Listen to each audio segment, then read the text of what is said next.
किन फोन काटिरहेको छु?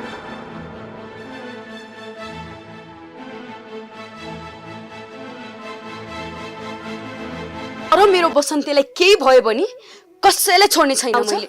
त्यसलाई त धम्कीले मात्र होइन, सत्यानाश गर्नेछु मैले। सायद बसन्तीको लागि तपाईँ एउटा आमा र म माया गर्ने मान्छेमा फरक यही रहेछ। आज बसन्ती आधा रातसम्म घर नआउँदा तपाईँको आँखा निन्द्रले पोल्यो भने मेरो आँखा चिन्ताले पोल्यो। तपाईँले बोल्ने प्रत्येक शब्द हिरोले बोल्ने जस्तै लाग्छ। मलाई मधु भन्ने केटी फिटिक्कै मन पर्दैन। परि आयो भने बिहेकै दिनमा फरार भइदिन सक्छु। आहा, वान टेकमै यति राम्रो डायलग! तपाईँ त 100% सेलेक्ट हुनुहुन्छ। बसन्ते, केही पनि भन्दिनँ, हिँड्नुहोस् अस्पताल जाउँ। किन? कतै उहाँले हिजो धेरै रक्सी खाएर यस्तो हालत भएको त होइन? हो, हिजो पहिलोचोटि अत्याधिक मदिरा सेवन गरेको कारणले यो अवस्था भएको हो आज।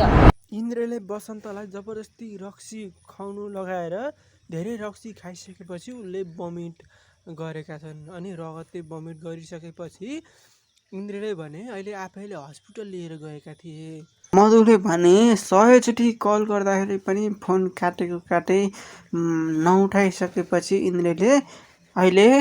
इन्द्रले मधुको सौतानी आमालाई कल गरेर अहिले हामी हस्पिटलमा छौँ भनेर भनेका थियो।